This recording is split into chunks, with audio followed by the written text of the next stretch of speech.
Di sebuah penjara di Korea, seorang tahanan terlihat sedang mengobrol dengan kepala rutan di ruangannya.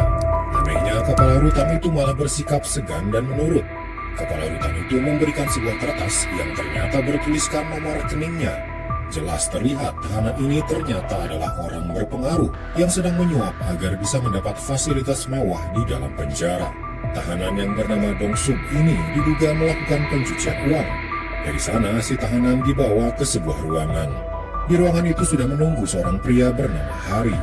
Hari mengaku dia adalah seorang jaksa dan bertanya di mana kau sembunyikan seluruh dana hasil pencucian uang. Dong Suk bersikap arogan dan tak mau mengakuinya. Hari tak mau kalah. Dia membuang permen karetnya ke meja, mencoba mengintimidasi Dong Suk. Hari kemudian memperlihatkan sebuah kertas, terpampang foto-foto rekan Dong Suk yang sudah ditandai artinya sudah ditangkap. Hanya tinggal beberapa orang lagi dan bukti dana pencucian uang pasti akan didapatkan Hari. Dong Suk kini merasa panik dan mengancam Hari kalau dia tak akan tinggal diam. Sementara itu di sebuah tempat, orang-orang sedang sibuk menghitung uang yang luar biasa banyaknya. Itulah dana pencucian uang yang dimiliki Dong Suk. Seorang pengawas di sana menerima telepon dari Dong Suk. Dong Suk memerintahkan agar seluruh uangnya diamankan di sebuah tempat yang sudah ditentukan. Para anak buah Dong Suk pun segera mengangkut semua uang Dong Suk ke mobil untuk dipindahkan. Sementara itu, Hari baru saja berjalan keluar dari penjara dan menghubungi seseorang lewat earpiece-nya. Terlihat yang ia hubungi adalah seorang hacker. Hari menaiki mobilnya mendatangi sebuah hotel. Hari menghubungi hacker itu lagi yang bernama Byung Min. Dia bisa mengakses semua CCTV di hotel itu. Hari melewati dua security di sana sambil berpura-pura menelpon, padahal ia memfoto wajah mereka. Foto itu pun dikirim pada Byung Min untuk mengakses data pribadi mereka. Seorang dari mereka ternyata istrinya akan melahirkan. Byung Min pun mengakses nomor HP security itu dan mengirim pesan kalau air ketuban istrinya pecah. Jelas dia panik dan tiba-tiba meninggalkan penjagaannya. Disitulah Hari muncul memakai rompi yang sama dan berkata kalau dia adalah seorang polisi. Hari berkata, ada hal mencurigakan di lantai paling atas di hotel ini dan para polisi akan datang menggerebek. Si security yang masih muda ini jadi panik. Sepertinya dia tahu kalau di lantai atas memang sering dipakai untuk hal ilegal. Hari pun berkata, kalau kau tak mau ikut terlibat, sebaiknya kau pergi saja dari sini. Tanpa berpikir lama, ia pun terhasut omongan Hari dan berlari kabur. Hari pun kini bisa bebas pergi ke lantai atas tanpa penjagaan. Sementara itu di luar, para anak buah Dong Suk baru saja sampai di hotel dan berjalan menuju lantai atas. Ketika mereka sampai, ternyata sudah ada Hari yang sedang mengambil kepokan uang milik Dong Suk dari berangkas. Mereka pun bingung siapa orang ini. Namun dengan santai, Hari hanya menyuruh mereka diam. Lalu dari pintu, muncullah seorang pria tinggi besar berotot bernama Jin Woong. Dia adalah rekan Hari yang bertugas untuk membereskan situasi dengan kekuatannya. Maka terjadilah pertarungan antara Jin Woong dengan para anak buah Dong Suk. Kekuatannya luar biasa hingga dia bisa mengalahkan mereka semua. Sementara di parkiran, beberapa orang datang dan langsung mencoba masuk ke lantai atas juga. Mereka dari kejaksaan. Di lantai atas mereka kaget karena para anak buah Dong Suk sudah dikalahkan semua, entah oleh siapa. Kembali pada Hari dan Jin Woong, mereka kini membawa semua uang dan mereka masukkan ke dalam mobil lalu kabur. Sayangnya mereka ketahuan oleh pihak kejaksaan dan polisi, lalu terjadilah aksi kejar-kejaran. Hari dan yang lainnya kewalahan ketika dikejar. Namun tiba-tiba muncullah seorang wanita menaiki motor. Ia langsung melesat dan mengganggu pengejaran yang terjadi. Di sebuah perempatan, dia bermanuver tajam membuat mobil polisi berhenti. Itu membuat Hari bisa melesat kabur. Beberapa waktu kemudian, di luar penjara, terlihat Dong Suk baru keluar dari penjara karena masa tahanannya habis. Dia merasa aman dan bisa kembali berbisnis pencucian uang. Namun tiba-tiba pihak kejaksaan muncul. Seorang jaksa bernama Jaksa Jang tiba-tiba menunjukkan sebuah mobil berisi kepokan uang yang ternyata milik Dong Suk. Total semua uang yang ada sebesar 20 juta dolar kini disita oleh pihak kejaksaan. Dong Suk memang sudah bebas, namun ia langsung jatuh miskin karena semua uangnya berhasil disita. Ternyata itu semua adalah berkat Hari dan ketiga rekannya. Mereka menamai tim mereka The Player. 1 bulan sebelumnya, ketika Jaksa Jang baru mengenal mereka, Jaksa Jang penasaran siapa keempat orang tersebut. Orang pertama bernama Jin Woong, seorang petarung bayaran yang sering disewa untuk mengalahkan para gangster. Tak peduli siapa lawannya, selama ia dibayar, Jin Woong akan menghadapinya. Orang kedua adalah Byung Min, salah seorang hacker tingkat dunia. Dia sudah menjuarai berbagai kejuaraan anti retas internasional. Orang ketiga bernama Hari. Namun untuk Hari, anehnya tak ada data identitas apapun tentang dirinya. Sementara itu, di sebuah rumah, Hari dan kedua rekannya sedang membahas target untuk mereka eksekusi. Target mereka kali ini adalah seorang konglomerat bernama Bos Yung. Bos Yung sedang menjadi tersangka kasus suap dan uang yang dicurigai sebagai dana suap itu akan mereka curi. Jumlahnya sebesar 8 juta dolar. Mereka sengaja mencuri uang dana suap, karena jika berhasil tercuri pun Bos Yung tak akan melaporkannya pada polisi. Namun mereka butuh satu anggota lagi yang bisa mengemudikan mobil dengan cara ekstrim. Sementara itu di jalan raya, seorang wanita terlihat sedang latihan mengemudi. Cara mengemudinya yang masih sangat pemula membuat pengendara lain kesal, hingga ada satu mobil yang marah dan memaki-maki. Wanita yang bernama Aryung ini menjadi kesal. Tiba-tiba ia tancap gas dan cara mengemudinya tiba-tiba membuat semua orang terkejut. Ia mengejar mobil yang tadi memarahinya, menyusulnya dan menghadangnya dengan manuver ekstrim. Setelah itu Aryung pergi ke kafe untuk membeli minuman. Ketika berjalan, ia melihat sebuah mobil mewah, mobil impiannya. Ia pun diam-diam mengagumi mobil itu dan masuk ke dalamnya. Tiba-tiba si pemilik mobil datang, membuat Aryung terkejut. Ternyata dia adalah Hari. Hari sengaja memancing Aryung dengan mobil mewah untuk mengajaknya berbicara. Hari dan Aryung pun mengobrol. Hari mengajaknya bergabung dengan timnya karena dia membutuhkan seorang pengemudi handal yang bisa mengendarai mobil dengan skill tinggi. Dan Hari merasa Aryung lah orangnya. Aryung pun diajak ke markas Hari menemui dua rekannya yang lain. Mereka pun berkenalan dan mulai mengobrol tentang target mereka, yaitu Bos Yung. Sementara itu, beralih di sebuah persidangan, anak dari Bos Yung bernama Songgu menjadi tersangka kasus pelecehan pada seorang wanita. Seorang saksi, teman dari korban, berkata dia adalah teman sekamar korban. Suatu malam, dia melihat korban tak sadarkan diri. Ternyata dia minum racun hingga korban tewas. Tapi saksi itu berkata korban minum racun karena cintanya tak diterima oleh Songgu. Jaksa yang menjadi pembela korban tak terima dengan kesaksian tersebut. Ia tahu kesaksian itu palsu, dan anehnya lagi para hakim malah mempercayai kesaksian tersebut dan akhirnya melepaskan Songgu dari tuduhan pelecehan. Ibu dari korban hanya bisa menangis. Nasib putrinya yang sudah dilecehkan hingga ia mengakhiri hidupnya tak ada yang memihaknya. Jaksa meminta ibu itu untuk banding, namun ibunya sudah menyerah. Ia tahu Songgu adalah anak konglomerat dan para hakim sudah disuap agar memenangkan Songgu. Kembali ke markas Hari, mereka sedang menyusun rencana bagaimana caranya mengambil uang dari Bos Yung. Mereka berencana untuk menargetkan anaknya dulu, yaitu Songgu yang baru dilepas dari tuduhan pelecehan. Beralih pada Songgu, ia sedang masuk di sebuah restoran. Tak sengaja ia menabrak seorang pelayan wanita. Ia pun meminta maaf, tapi tatapan Songgu pada wanita itu sangat mencurigakan. Bahkan diam-diam dia memfoto wanita tersebut. Adegan pun langsung berpindah ketika Songgu berada di apartemennya. Tak disangka, wanita pelayan tadi sedang dalam keadaan terikat dan tubuhnya luka-luka. Rupanya Songgu kembali melakukan pelecehan pada korbannya yang lain. Si wanita hanya bisa meronta-ronta sambil menangis. Ketika Songgu melepaskan plester di mulutnya, ia menggigit tangan Songgu, memukulnya dengan stik golf, kemudian kabur keluar. Wanita yang bernama Suli itu pun berlari sampai ke tangga darurat.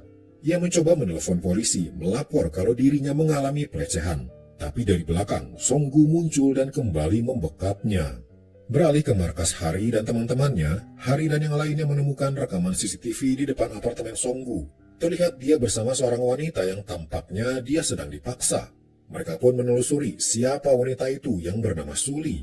Setelah itu, mereka pergi menemui seorang ibu yang ternyata ibu dari Suli. Ibunya tak banyak bercerita dan menunjukkan sesuatu yang membuat syok. Terlihat Suli kini terbaring di rumah sakit dengan luka serius. Ibunya berkata, di suatu malam anakku tiba-tiba ditabrak oleh seseorang tapi pelakunya kabur. Beralih pada Songgu, dia terlihat sedang menelepon seseorang. Mereka berbicara tentang Suli agar ia ditabrak saja, tapi sepertinya Suli tidak mati. Ternyata Suli sengaja diserahkan pada seorang bawahannya untuk dibunuh dengan cara ditabrak. Di luar rumah sakit, Hari dan dua rekannya langsung menyelidiki siapa bawahan Songgu yang menabrak Suli.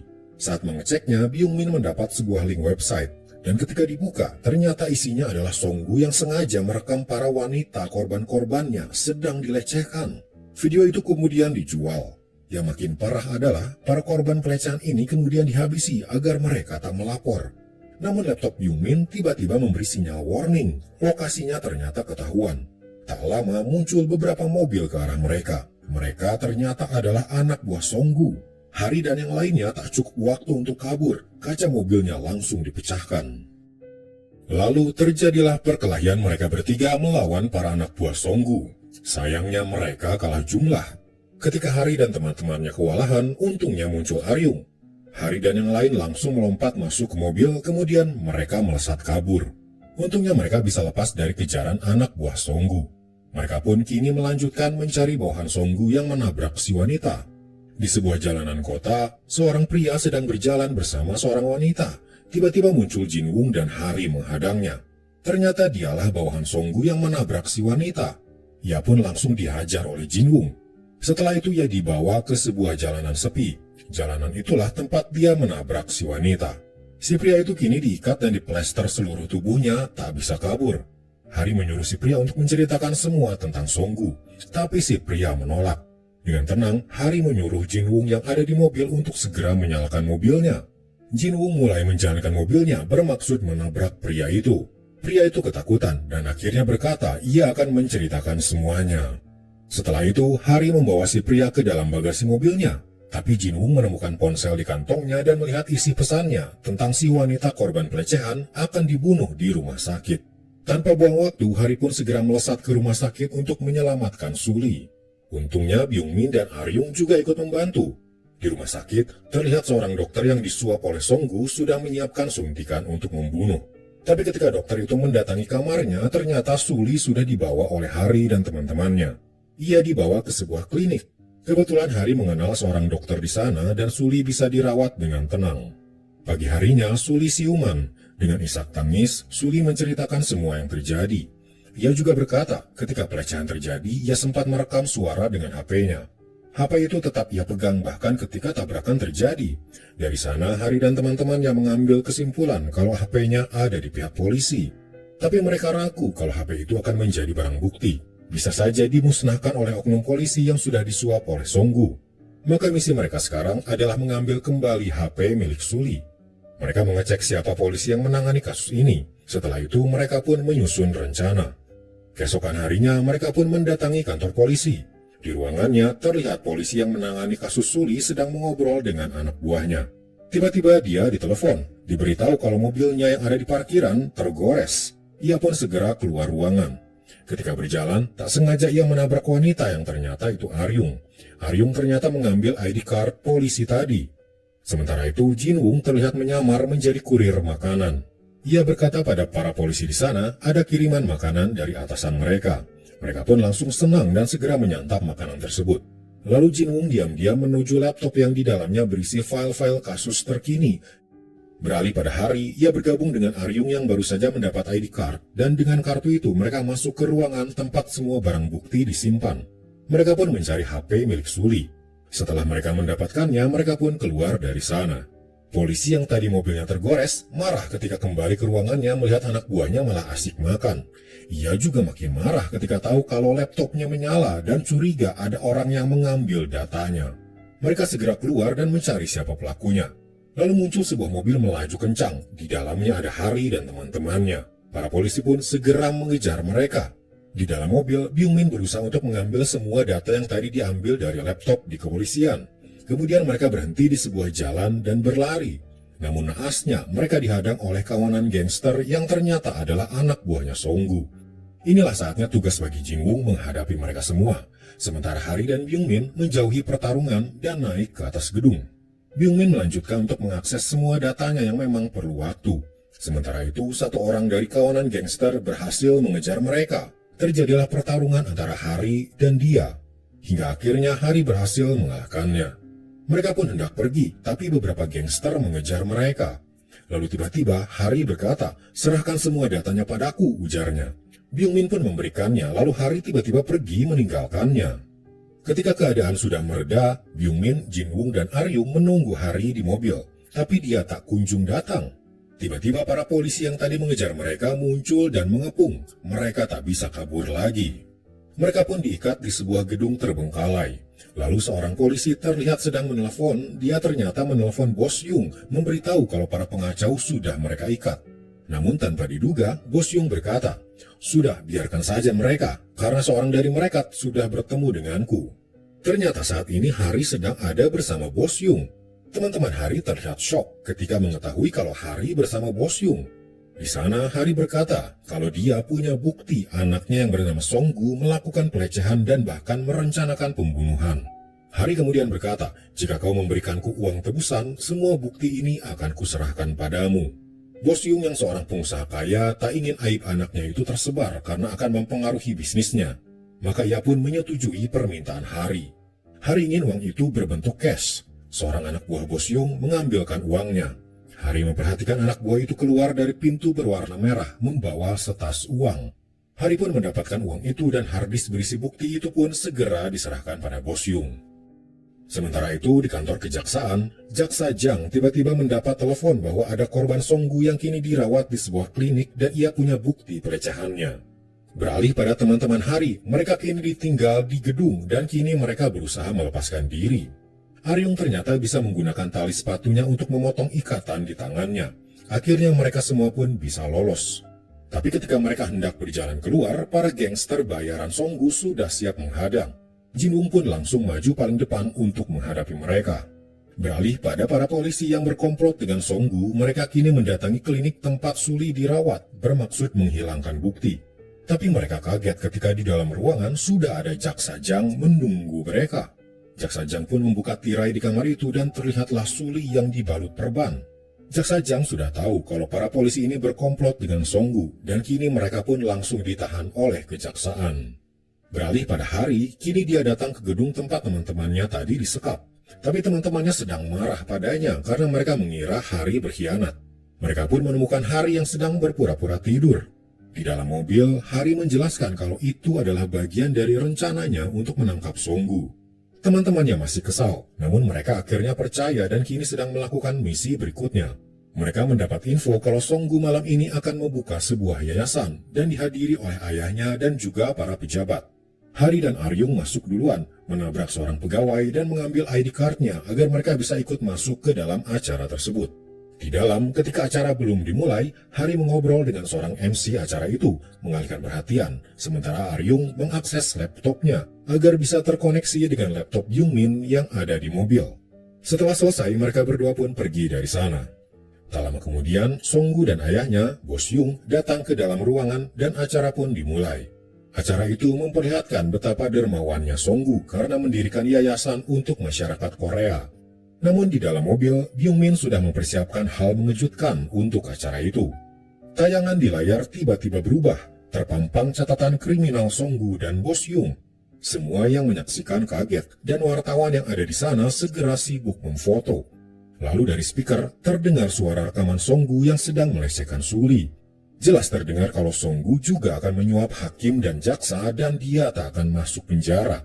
Acara di sana menjadi kacau. Songgu dan ayahnya langsung pergi dari sana. Songgu berjalan menuju parkiran basement dan menaiki mobilnya. Namun ia dihadang sebuah van hitam. Hari dan teman-temannya ada di dalam van itu. Hari turun dari mobilnya dan tiba-tiba menjenggut Songgu menariknya keluar. Songgu mencoba melawan, tapi Hari mendaratkan pukulan membuat Songgu langsung tersungkur. Setelah itu mereka pun pergi dari sana. Tak lama kemudian Songgu siuman, tapi di hadapannya kini muncul Jaksa Jang. Dia membawa surat penahanan Songgu atas kasus pelecehan. Beralih pada Hari dan teman-temannya, mereka kini mendatangi tempat tinggal Bos Yung dan masuk ke pintu merah yang kemarin siang Hari lihat. Ternyata inilah tujuan Hari berpura-pura meminta uang tebusan agar ia tahu di mana Bos Yung menyimpan uangnya. Aryung yang ahli membuka kunci, membuka gembok besar di pintu besi. Ia pun berhasil. Ketika pintu dibuka, tumpukan uang ada di dalamnya. Namun tiba-tiba ada orang muncul menutup kepala mereka. Ternyata orang yang menangkap Hari dan teman-temannya adalah dari kejaksaan. Mereka tahu kalau Hari akan mengincar uangnya Bos Yung, sehingga kejaksaan menghentikan aksi Hari itu. Namun diam-diam Aryung memegang benda kecil yang ia serahkan pada Hari. Benda itu tajam dan Hari dan teman-temannya pun bebas. Mereka langsung menghajar orang-orang dari kejaksaan. Beberapa waktu kemudian, Jaksa Jang menerima info kalau ada sesuatu yang terjadi di sebuah gudang tua. Ia pun mendatangi tempat itu dan terlihat 4 orang terikat. Ketika penutup kepala dibuka, mereka semua dari kejaksaan. Hari dan yang lainnya berhasil kabur dan sengaja mengikat balik mereka. Kekesalan Jaksa Jang tak hanya sampai di situ. Ketika ia menghadap atasannya berkata kalau kasus Songgu akan dihentikan karena tak ada cukup bukti. Jaksa Jang jelas marah karena jelas-jelas buktinya sudah ada. Namun atasannya beranggapan lain. Jaksa Jang curiga pihak kejaksaan sudah disuap oleh Bos Yung, ayahnya Songgu, untuk menutup kasus ini.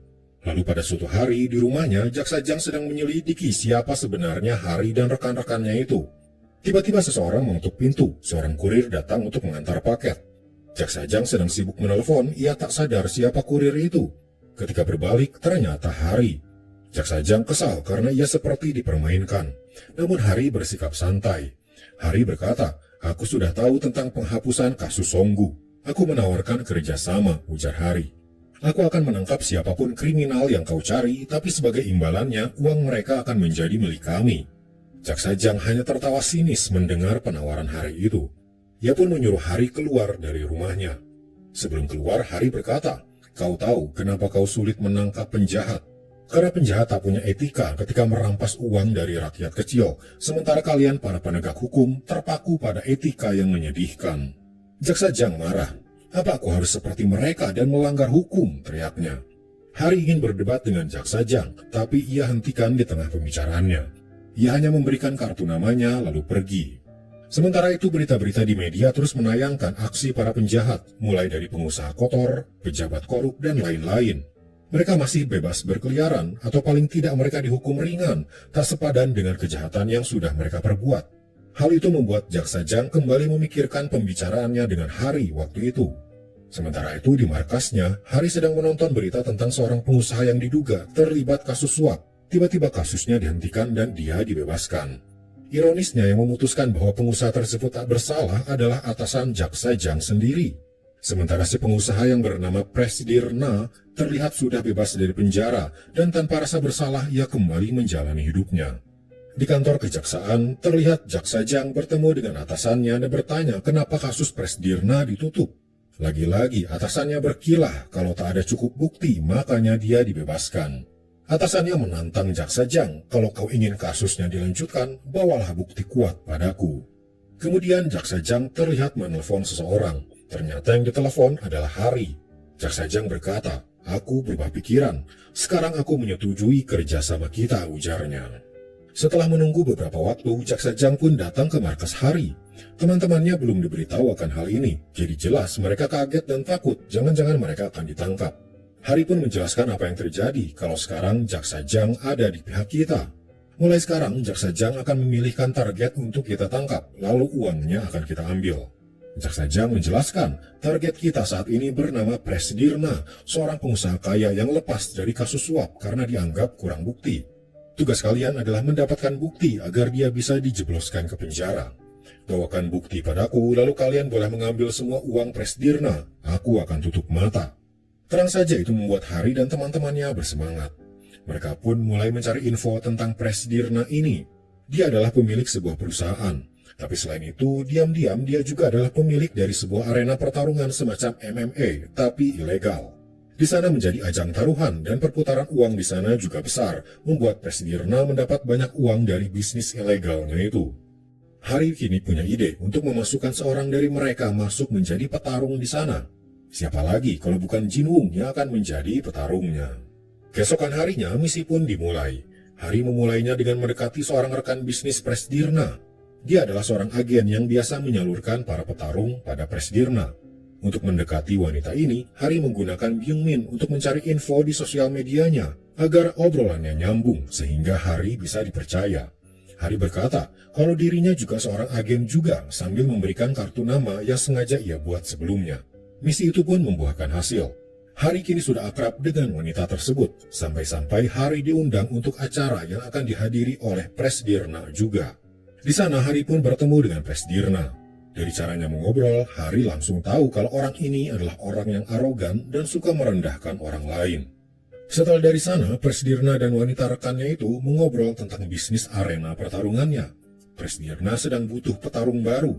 Wanita itu berkata, "Sekarang aku tak punya petarung baru. Tapi kau bisa bertanya pada temanku tadi. Kebetulan dia juga seorang agen penyalur petarung." Presdirna pun kini bertemu dengan Hari di sebuah atap gedung. Di sana sudah ada dua petarung, salah satunya Jinwoo. Presdirna berkata, "Aku hanya butuh satu petarung saja. Begini saja, tunjukkan kemampuan kalian, siapa yang menang, dia yang akan kubawa." Jinwoo sebenarnya tak ingin bertarung karena petarung satunya adalah temannya juga. Tapi demi sebuah misi, akhirnya mereka terpaksa bertarung juga. Terlihat jelas Jinwoo lebih kuat, membuat lawannya itu akhirnya tersungkur kesakitan. Presdirna melihatnya dengan wajah senang, akhirnya dia punya petarung kuat yang akan membuatnya untung besar. Pada suatu malam dimulailah pertarungan di arena milik Presdirna, di mana Jinwoo akan menjadi petarungnya. Ia pun kini mulai memasuki arena dan bertarung dengan lawannya. Sementara itu, Hari dan Aryung punya misi untuk mulai melacak di mana keberadaan uang taruhan yang disimpan Presdirna. Mereka berdua menyamar menjadi pegawai di sana dengan memakai seragam. Setelah mengendap-endap di sekeliling gedung, akhirnya mereka menemukan sebuah ruangan tempat keluar masuknya para pegawai membawa tas-tas besar. Ternyata tas itu berisi uang dan memang benar, di ruangan itulah disimpan semua uang hasil taruhan. Mereka berdua pun bersembunyi di balik lemari, menunggu keadaan aman untuk membawa semua uang itu pergi. Beralih pada Jinwoo yang sedang bertarung, ia terlihat dicurangi oleh lawannya. Selangkangannya ditendang dan matanya dicakar, padahal itu pelanggaran. Tapi Jinwoo belum menyerah. Ia berhasil bangkit dan kembali melawan lawannya itu. Hingga akhirnya sebuah tendangan Jinwoo berhasil membuat lawannya roboh dan kalah. Namun tiba-tiba alarm berbunyi membuat seisi arena jadi ricuh. Ternyata ada polisi datang menggerebek tempat itu. Namun anehnya tak terlihat Presdirna di sana. Sepertinya dia sudah kabur duluan. Para pegawai di sana segera mengangkut uang yang ada di ruangan memindahkannya ke tempat aman. Hari dan Aryung hanya bisa menunggu keadaan sepi, baru mereka bisa keluar. Setelah dirasa aman, mereka berdua pun berpura-pura membantu pegawai lainnya memasukkan uang ke dalam mobil. Lalu ketika ada kesempatan, mereka bawa kabur mobil yang berisi uang tersebut. Sementara itu, Jinwoo kini sudah berada di mobil bersama Byung-min. Tiba-tiba ia ditelepon oleh keponakannya. Keponakannya berkata ayahnya habis dipukuli oleh orang-orang jahat dan sedang ada di rumah sakit. Jinwoo pun langsung panik dan berkata ia harus pergi sekarang meninggalkan Byung-min sendirian. Jinwoo pun sampai di rumah sakit dan bertanya pada keponakannya apa yang terjadi. Ia bercerita ayahnya tadi dipukuli oleh para gangster dan ternyata gangster itu adalah suruhan Presdirna. Beberapa hari lalu, saudara Jinwoo itu pernah berdemo karena perusahaan Presdirna akan menggusur tempat kerjanya. Namun demo itu berakhir ricuh karena Presdirna membayar gangster untuk menghabisi orang yang berdemo. Beralih lagi pada Hari, ia terlihat menunggu Byung-min dan Jinwoo. Byung-min terlihat senang melihat gepukan uang di mobil yang Hari bawa. Tapi Hari berkata, "Coba lihat nomor serinya." Ternyata itu semua adalah uang palsu karena nomor serinya sama. Ternyata ketika polisi menggerebek arena tadi, Presdirna sengaja membuat kamuflase, membuat seolah-olah tumpukan uang di ruangan adalah uang asli, agar polisi bisa mengejar uang itu. Padahal uangnya sebenarnya ada di tempat lain. Tapi Hari dan teman-temannya tidak menyerah. Mereka pun menyusun rencana lagi, bagaimana caranya mendapatkan lokasi tempat uang Presdirna disembunyikan. Mereka memutuskan untuk mendatangi langsung kantor Presdirna dan mengambil data di laptopnya. Untungnya hari itu Presdirna belum datang. Byung-min bertugas untuk menghack komputer sekretarisnya Presdirna terlebih dulu. Sekretaris itu jadi panik dan takut disalahkan. Lalu Hari dan Aryung pun berpura-pura menjadi teknisi komputer datang ke sana untuk memperbaiki. Sekretarisnya yang tak tahu apa-apa tentang komputer percaya saja pada Hari. Hari berkata, jika komputer ini terhubung dengan komputer Presdirna, maka komputernya harus dicek juga.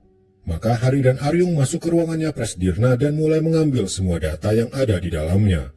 Namun tak lama kemudian, Presdirna sudah tiba di kantornya. Sekretarisnya panik karena ia takut disalahkan. Ia pun berpura-pura mengobrol dulu dengannya, memberikan waktu pada Hari untuk menyelesaikan pekerjaannya. Tepat setelah Hari selesai, Presdirna masuk ke ruangannya. Untungnya Hari dan Aryung masih sempat bersembunyi. Mereka pun pelan-pelan keluar dari ruangannya dan kembali ke mobil mereka. Tak lama kemudian, Presdirna keluar dari kantornya menuju tempat parkir. Namun tiba-tiba di sana dia bertemu dengan Jinwoo. Ternyata Jinwoo datang untuk membalas dendam karena saudaranya dipukuli oleh orang suruhannya Presdirna. Ia pun langsung mengamuk dan menghajar anak buah Presdirna. Para satpam segera datang dan menahan Jinwoo yang mengamuk itu. Di saat bersamaan, Hari dan Aryung melihat Jinwoo ada di sana. Hari ingin menolongnya, tapi ditahan Aryung karena masalah bisa tambah runyam. Mereka pun naik dulu ke mobil, lalu kemudian menyelamatkan Jinwoo dengan mencoba menabrak kerumunan di sana. Jinwoo pun berhasil diselamatkan dan mereka melesat kabur. Di markas, mereka segera membuka data-data milik Presdirna dan akhirnya mereka tahu kalau lokasi uang Presdirna ada di pelabuhan. Tanpa membuang waktu, mereka segera melesat menuju pelabuhan. Sampai di sana, Hari segera turun dari mobil dan berpura-pura sebagai rekan bisnis Presdirna. Tapi diam-diam, Aryung dan Byungmin menyelinap masuk juga. Seorang pegawai datang. Byungmin mengalihkan perhatiannya, lalu Aryung dengan lihai mengambil kunci di sakunya. Mereka pun masuk ke ruangan yang ternyata ruangan CCTV. Di sana mereka bisa melihat ada sekumpulan pegawai Presdirna bolak-balik masuk ke sebuah kontainer. Di sanalah uang Presdirna disimpan. Jinwoo yang sudah tahu info itu langsung pergi ke lokasi kontainer tersebut. Para pegawai terkejut dan langsung melawannya. Sementara itu, Hari pun ketahuan kalau dia bukanlah rekan bisnis Presdirna dan kini dikejar oleh para pegawainya. Byungmin dan Aryung sampai duluan di tempat Jinwoo yang baru saja beres menghajar lawan-lawannya. Mereka segera mengambil kotak-kotak uang, memasukkannya ke dalam mobil. Lalu tak lama, Hari pun muncul dengan orang-orang yang mengejarnya. Jinwoo yang baru saja menghabisi para pegawai tadi, mau tak mau harus menghadapi kembali orang-orang yang mengejar Hari. Sementara Byungmin dan Aryung sudah naik mobil, namun dikejar oleh dua mobil. Mereka pun berhenti di sebuah jalan buntu. Kedua mobil tak lama kemudian sampai di sana, tapi tak menemukan Byungmin dan Aryung. Tiba-tiba dari mobil satu lagi, Aryung dan Byungmin keluar dengan motornya. Mereka pun melesat kabur dengan kecepatan tinggi. Beralih pada Presdirna yang sedang makan malam, ia diberitahu tentang kejadian ini dan langsung marah. Ia pun segera menuju lokasi. Tak lama ia sampai, ia melihat mobil boxnya dan di dalamnya berisi uang. Tapi ternyata uang itu uang palsu. Karena ternyata uang aslinya sudah diambil Hari dan dimasukkan ke dalam mobilnya sendiri. Ternyata pengejaran mobil box tadi hanyalah pengalihan. Presdirna mengamuk mengetahui kalau uangnya kini sudah raib diambil oleh Hari. Tapi misi Hari dan teman-temannya belum selesai. Tugas mereka sekarang adalah menangkap Presdirna. Untuk memancingnya, Hari sengaja pergi ke arena milik Presdirna. Setelah itu, Hari menelpon Jaksa Jang dan memintanya untuk datang ke sana juga. Presdirna yang tahu Hari ada di arenanya segera bergegas ke sana untuk menangkap Hari. Di luar, Aryung terlihat oleh mereka, lalu mereka langsung mengejarnya. Aryung berlari masuk ke dalam, dikejar oleh para anak buah Presdirna. Dia terus berlari berputar-putar, sengaja mengecoh mereka. Hal itu membuat Presdirna dan para anak buahnya terpisah. Hingga akhirnya, Aryung berhasil lepas dari kejaran orang-orang, sementara Presdirna kini masuk ke arena utama, tempat biasa terjadi pertarungan. Di sana sudah menunggu Hari, duduk bersama tumpukan uang. Presdirna masuk ke arena dan bersiap-siap melawan Hari. Tapi tiba-tiba dari belakang muncul Jinwoo. Dengan satu pukulan, Presdirna langsung tumbang dan pingsan. Tak lama setelah itu, pihak kejaksaan yang atas perintah Jaksa Jang berhasil menangkap Presdirna. Keberhasilan Jaksa Jang dalam menangkap Presdirna menjadikan dirinya kini semakin terkenal. Bahkan atasannya kini mempromosikannya untuk menangani kasus yang lebih tinggi. Atasannya juga berkata, kau bisa membentuk sebuah tim untuk menangani kasus-kasus berikutnya. Jaksa Jang langsung menemui Hari dan teman-temannya dan menceritakan kalau dirinya akan membentuk tim dan merekalah yang akan direkrut oleh Jaksa Jang sebagai timnya.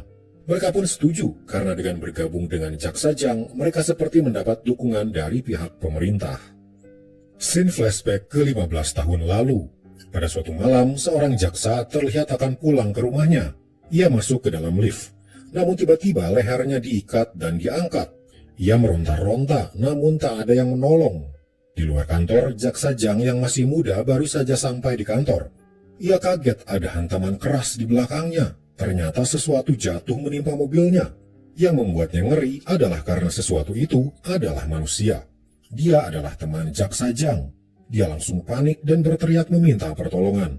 Namun jaksa itu sudah tak bernyawa. Berita pun langsung gempar. Jaksa yang tewas itu bernama Jaksa Hyun-gi, dan dia adalah jaksa yang terkenal anti korupsi dan anti suap. Namun anehnya, tiba-tiba Jaksa Hyun-gi sendiri diberitakan terlibat kasus suap, dan kematiannya malam itu adalah karena ia mengakhiri hidupnya sendiri. Kembali ke masa sekarang, di Korea sedang terjadi pemilihan presiden yang sebentar lagi akan digelar. Salah satu capres terlihat sedang memberikan pidato yang berapi-api, berkata kalau dia akan mensejahterakan rakyat Korea jika dia terpilih menjadi presiden. Lalu pada suatu malam, capres yang bernama Pak Kim ini meminta asistennya untuk datang ke apartemennya untuk membawakan sebuah dokumen.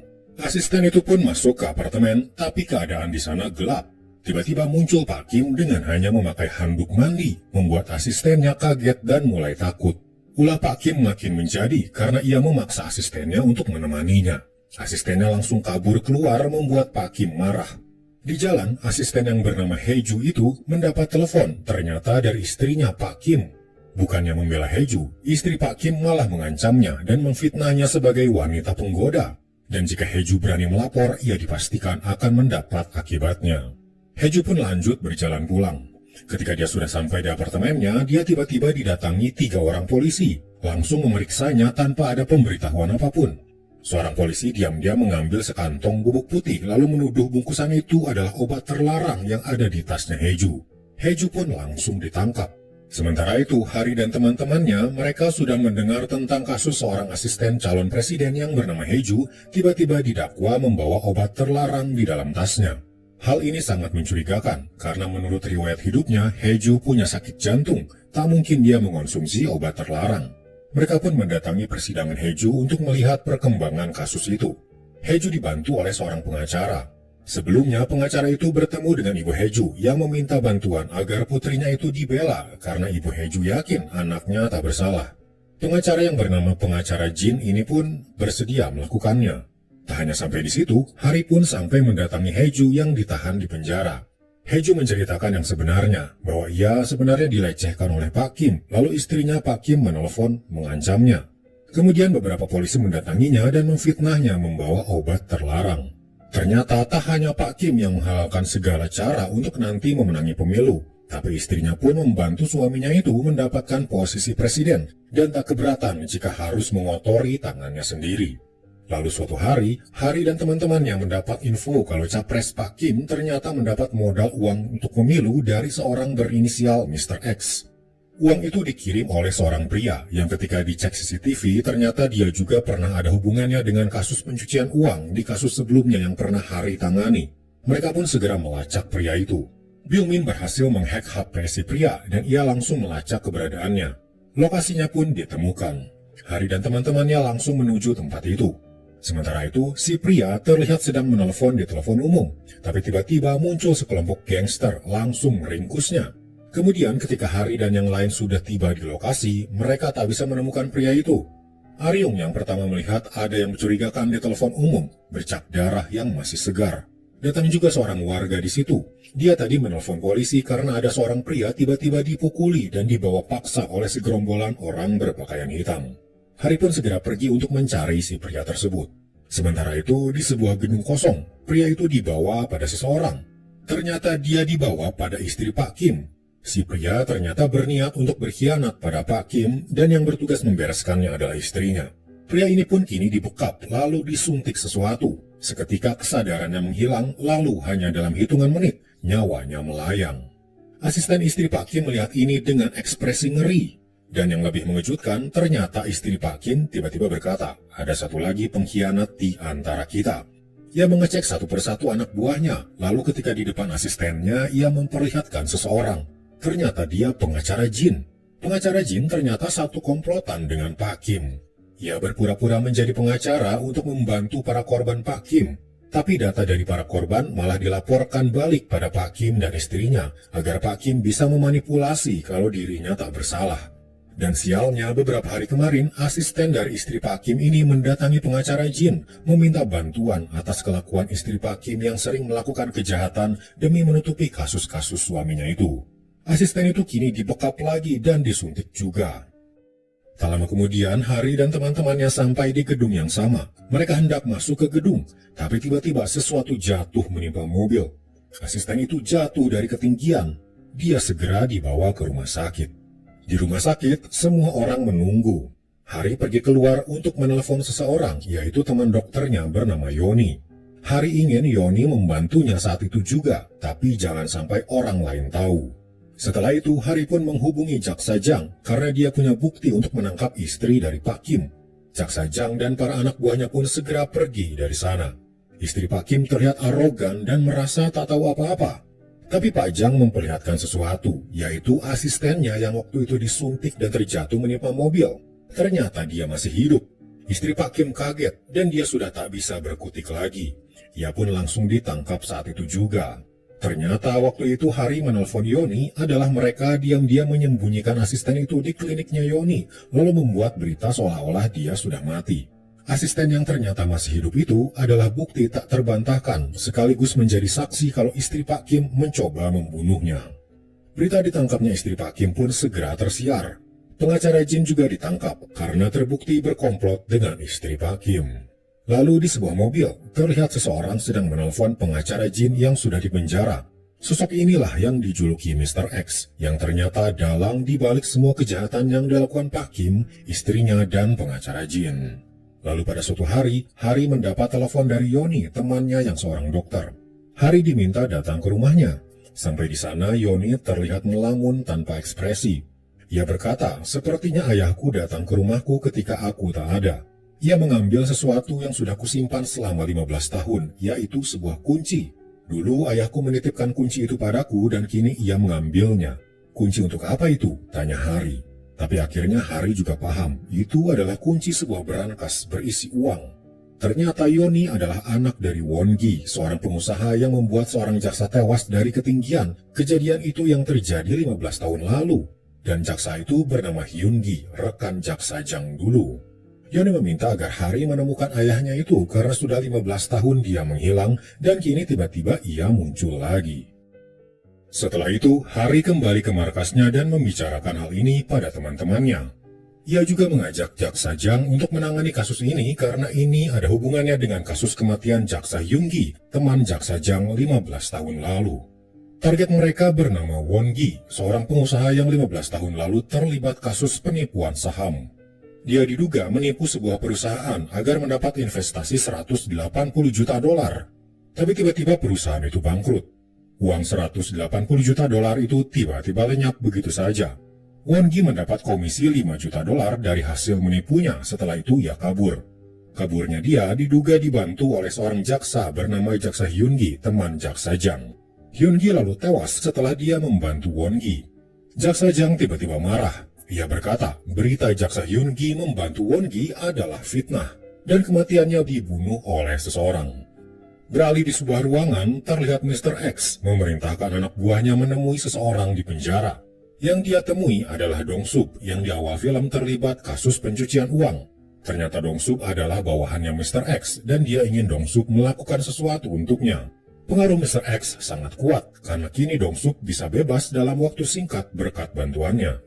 Kembali pada Hari dan teman-temannya, kini mereka mencari jejak Won Gi dengan cara melihat rekaman CCTV beberapa hari lalu ketika dia masuk ke rumahnya Yoni. Byung Min juga menghack komputer di sana, apakah ada pesan dari Won Gi yang bisa ia lacak. Sementara Aryung memeriksa di sekitar jalanan. Dia melihat beberapa mobil di sana dan memeriksa kamera dashboardnya. Akhirnya dia menemukan rekaman ketika Won Gi melewati jalan itu. Hari dan Jin Woo memeriksa CCTV di toko-toko, meminta izin untuk melihat rekaman apakah Won Gi pernah melintas di depan tokonya. Semua usaha mereka membuahkan hasil. Mereka kini punya info di mana kira-kira lokasi Won Gi berada. Hari pun menginfokan hal ini pada Jaksa Jang. Setelah itu mereka segera bergerak menuju lokasi yang dimaksud. Mereka sampai di pinggir sebuah gedung. Hari meminta yang lainnya menunggu di mobil, ia akan datang sendiri ke lokasinya. Di sebuah parkiran, akhirnya Hari menemukan Won Gi. Namun tiba-tiba Dong Sup dan anak buahnya juga datang ke sana. Ternyata mereka juga sudah tahu. Hari pun langsung melindungi Won Gi dan mulai bertarung melawan para anak buah Dong Sup. Hari terlihat kewalahan. Untungnya Aryung datang dengan mobilnya dan langsung membantu Hari dan Won Gi. Mereka akhirnya berhasil masuk ke dalam mobil dan kabur dari sana. Sementara itu di kantor kejaksaan, atasan Jaksa Jang bernama Jaksa Yo ternyata berkomplot dengan Mr. X. Diam-diam dia memantau apa yang terjadi lewat CCTV dan punya rencana untuk menangkap Hari. Kembali pada Hari dan Won Gi, mereka sampai di markas dan Won Gi dipersilakan istirahat. Won Gi sebenarnya belum tahu siapa Hari ini, tapi karena dia sudah membantunya, ia pun menurut dan istirahat malam itu. Esok harinya, Hari berkata pada Won Gi kalau dia dan teman-temannya akan membantunya.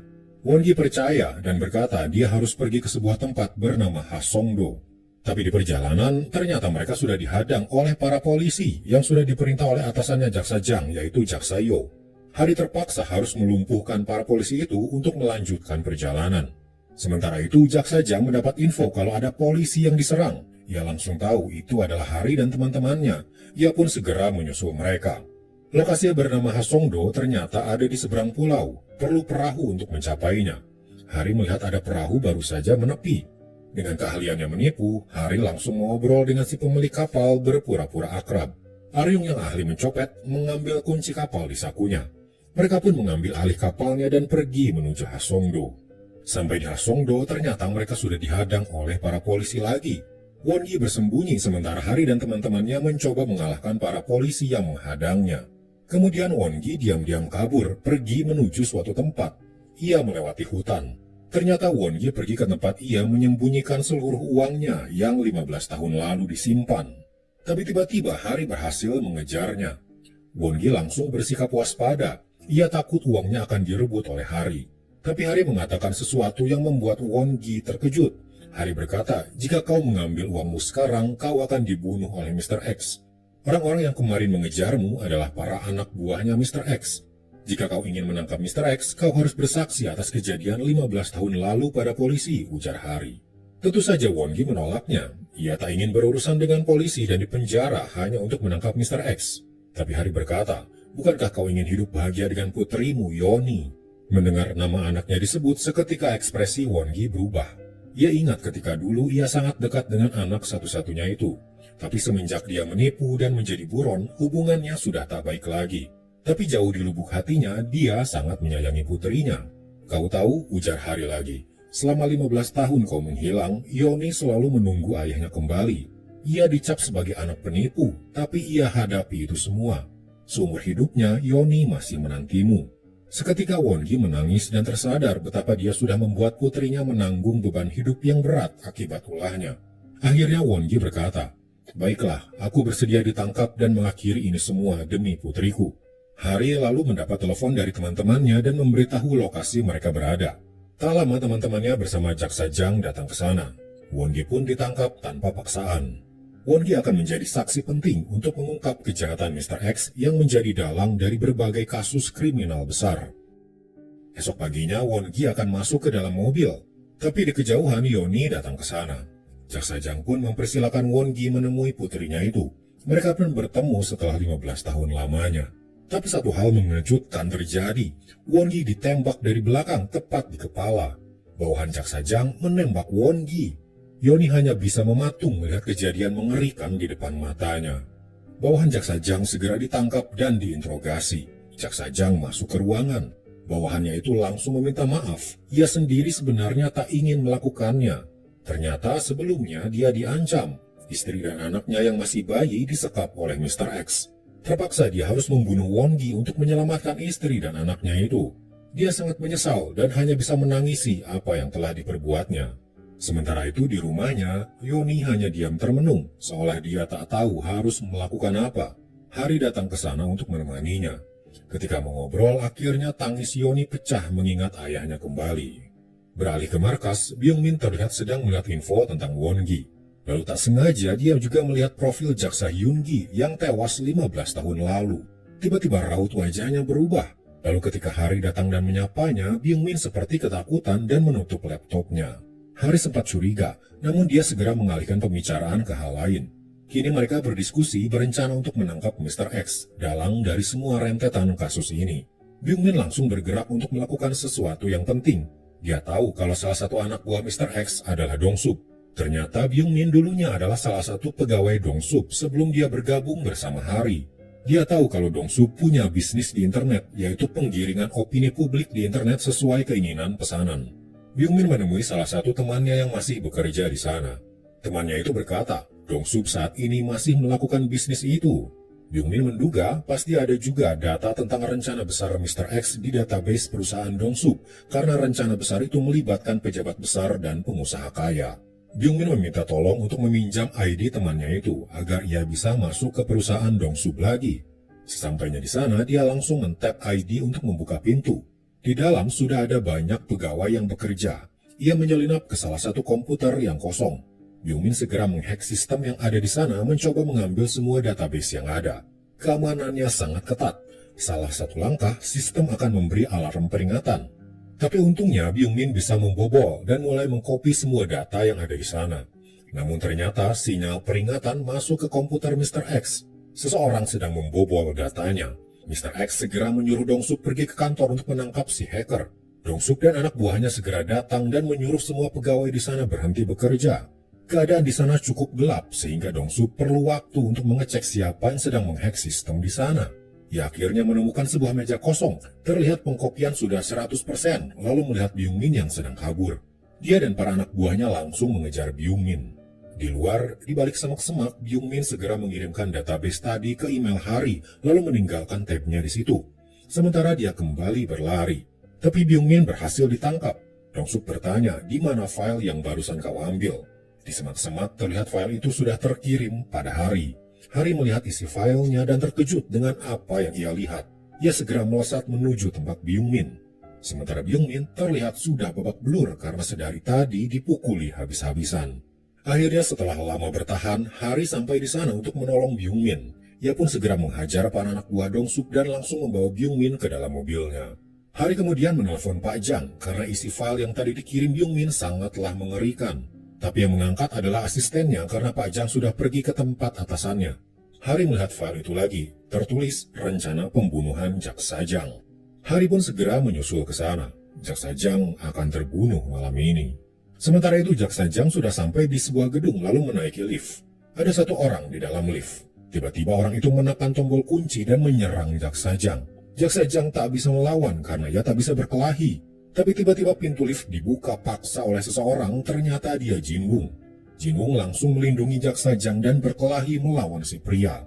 Tak lama, Aryung datang ke sana dan memapah Jaksa Jang yang kesakitan. Di luar, tiba-tiba sebuah mobil melesat kencang. Sasarannya adalah mereka berdua. Jaksa Jang mendorong Aryung menjauh, tapi dia sendiri menjadi korbannya. Dia terhempas dan langsung tak sadarkan diri. Hari segera menolong Jaksa Jang. Dia tahu Jaksa Jang masih hidup. Ia masukkan ke dalam mobilnya dan melesat pergi menyelamatkannya. Sementara Aryung dan yang lain naik mobil lain dan pergi dari sana. Mereka berhenti di jalan sepi. Di sana Byung-min bercerita, semua kasus yang telah kita tangani ternyata sumbernya berasal dari seorang pria bernama Mr. X. Dan jaksa yang tewas 15 tahun lalu, itu juga penyebabnya karena Mr. X. Tapi yang paling mengejutkan, jaksa yang tewas 15 tahun lalu itu ternyata adalah ayah Hari. Selama ini Hari menyembunyikannya dari kita, ujar Byung-min. Dari awal Hari mengajak kita bergabung, tujuan utamanya adalah memburu Mr. X, orang yang telah membunuh ayahnya, Byung-min menjelaskan. Beralih pada Hari, dia membawa Jaksa Jang ke markasnya. Untungnya tabrakan tadi tidak membuat Jaksa Jang mengalami cedera fatal. Ia masih sadar dan bisa berbicara. Hari memberikan file yang tadi Byung-min dapatkan dan menyerahkannya pada Jaksa Jang. Di sana tertulis detail bahwa Jaksa Jang akan terbunuh dan tertulis juga bahwa Jaksa Yo, atasan Jaksa Jang, adalah bawahan dari Mr. X juga. Keesokan harinya, Jaksa Yo menggelar konferensi pers, berkata kalau Jaksa Jang terbukti terlibat kasus suap dan buktinya ada di dalam rumahnya. Tentu saja ini adalah rekayasa yang dibuat Mr. X. Setelah itu, Jaksa Yo melacak keberadaan Jaksa Jang agar bisa segera ia tangkap. Ia melacak ponsel Jaksa Jang dan mendapatkan lokasinya. Ia dan para anak buahnya pun segera datang ke lokasi tersebut.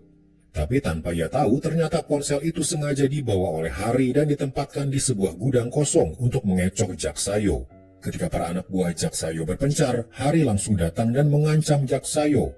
Ia terkejut karena tak menyangka dirinya akan dijebak. Beralih pada teman-teman Hari, di markas mereka terkejut ketika melihat kalau 3 di antara mereka jadi tersangka kasus suap karena membantu Jaksa Jang. Hanya Aryung yang tidak menjadi tersangka. Mereka pun kini harus melakukan sesuatu, yaitu pergi ke tempat Hari berada. Kembali pada Hari, Jaksa Yo kini dibawa ke sebuah tempat sepi di pinggir danau. Di sana Hari bertanya, kenapa kau mau menjadi kaki tangannya Mr. X? Jaksa Yo akhirnya mengaku kalau dia diancam juga oleh Mr. X. Hari kemudian memperlihatkan alat perekam. Semua pengakuan Jaksa Yo tadi sudah direkam dan menjadi bukti kalau dia terlibat kejahatan. Hari pun kemudian pergi dari sana meninggalkan Jaksa Yo sendirian. Tapi ternyata Jaksa Yo masih menemui Mr. X. Di sana Mr. X meminta untuk segera membunuh Jaksa Jang dan mengumumkannya kepada masyarakat. Tapi Jaksa Yo berkata, kita bahkan tak tahu Jaksa Jang ada di mana. Mr. X lalu melakukan hal yang di luar dugaan. Ia melepaskan dasinya lalu mencekik salah satu anak buahnya. Hanya beberapa menit, anak buah itu langsung lunglai, nyawanya melayang. Mr. X dengan dingin berkata, "Sekarang kau punya jasad yang bisa diumumkan sebagai jasad Jaksa Jang." Namun anak buah yang lainnya mendatanginya dan memperlihatkan sebuah video. Mr. X kaget dirinya ada di situ kejadian barusan terekam. Ternyata di baju Jaksayo sudah tertempel kamera kecil. Ketika di pinggir danau waktu itu, Hari diam-diam menempelkannya di jas Jaksayo. Ponselnya berdering, suara Hari terdengar. Ia berkata, "Aku telah merekam bukti barusan. Jika kau tak mau video ini bocor, datanglah temui aku." Malam harinya di sebuah atap gedung, Mr. X datang sendirian. Dari belakang, Hari muncul langsung menodongkan pistolnya. Hari sudah tak tahan lagi ingin membunuh Mr. X karena dialah dalang terbunuhnya ayahnya 15 tahun lalu. Tapi ia menahan diri, kemudian bertanya, "Kenapa kau melakukan semua ini?" Mr. X menjawab, "Aku melakukannya karena aku mampu. Semua pejabat dan pengusaha kaya ada di bawah kendaliku. Aku seolah bisa membuat dunia mengarah kemanapun sesuai keinginanku." Tapi tiba-tiba muncul para anak buah Mr. X langsung menyerang Hari. Hari pun kewalahan menghadapi mereka. Tapi untungnya teman-teman Hari datang di saat yang tepat. Mr. X terlihat kabur. Hari langsung mengejarnya, sementara teman-teman yang lain menghadapi para anak buah Mr. X.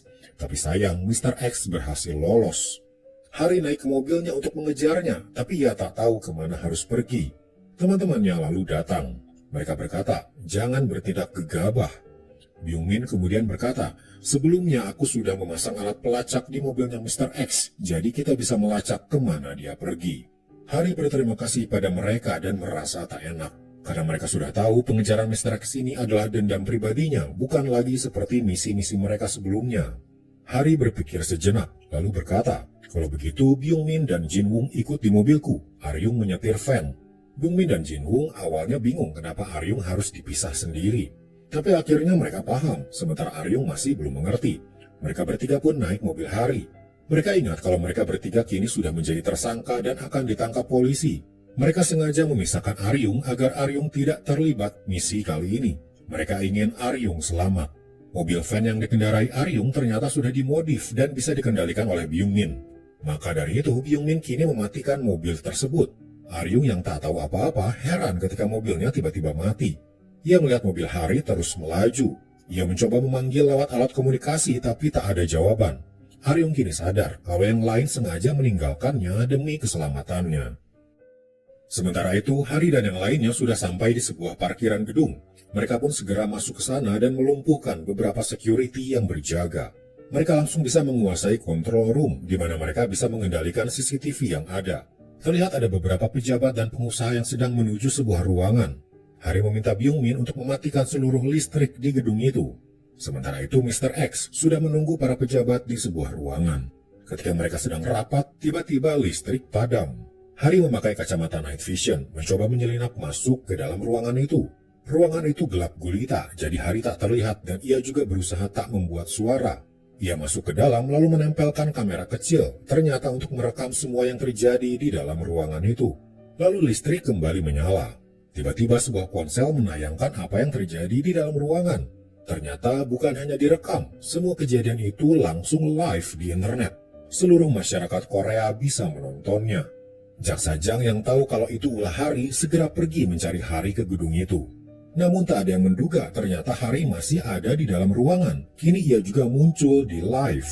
Byung-min dan Jin-woong juga tak tahu kalau Hari akan senekat itu. Mereka pikir Hari sudah keluar ruangan.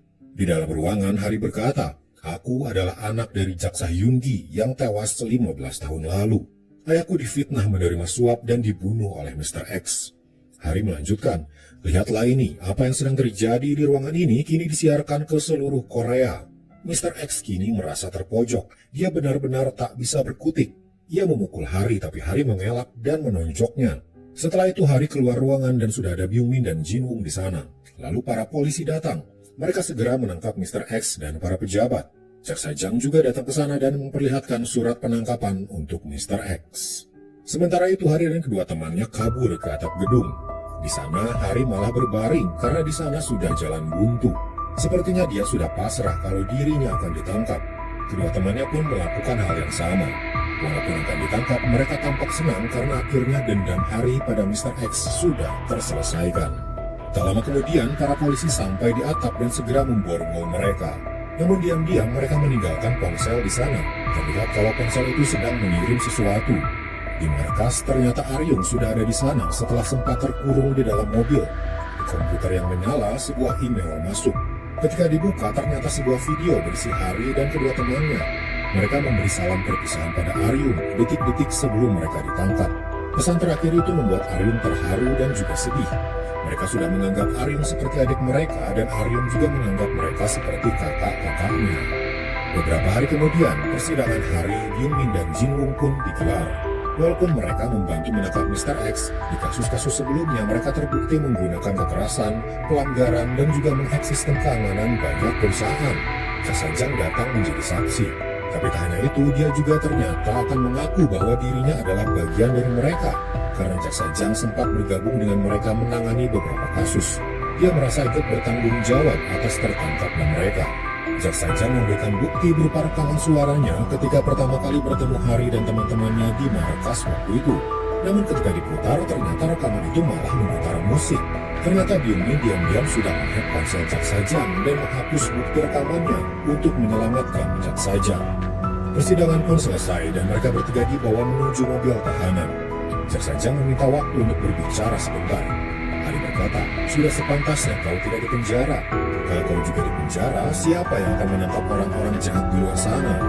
Mereka bertiga naik dan dibawa ke mobil tahanan. Mereka mengobrol kalau mereka kini mulai rindu Aryung, tapi semua sudah terjadi. Tapi tiba-tiba suara Aryung terdengar di dalam mobil. Mereka kira mereka berhalusinasi, tapi ternyata di kursi depan yang menyetir adalah Aryung. Ternyata diam-diam Aryung menyelinap menjadi supir mobil tahanan dan kini membawa kakak-kakaknya itu. Aryung memutuskan untuk tetap ikut bersama dengan Harida dan lainnya. Mereka hanya bisa tertawa. Dan kini dengan skill mengemudinya, Aryung siap untuk kabur dari penjagaan polisi, kembali bersama kakak-kakaknya itu menjadi tim The Player, melakukan misi seperti dulu. Dan film pun selesai.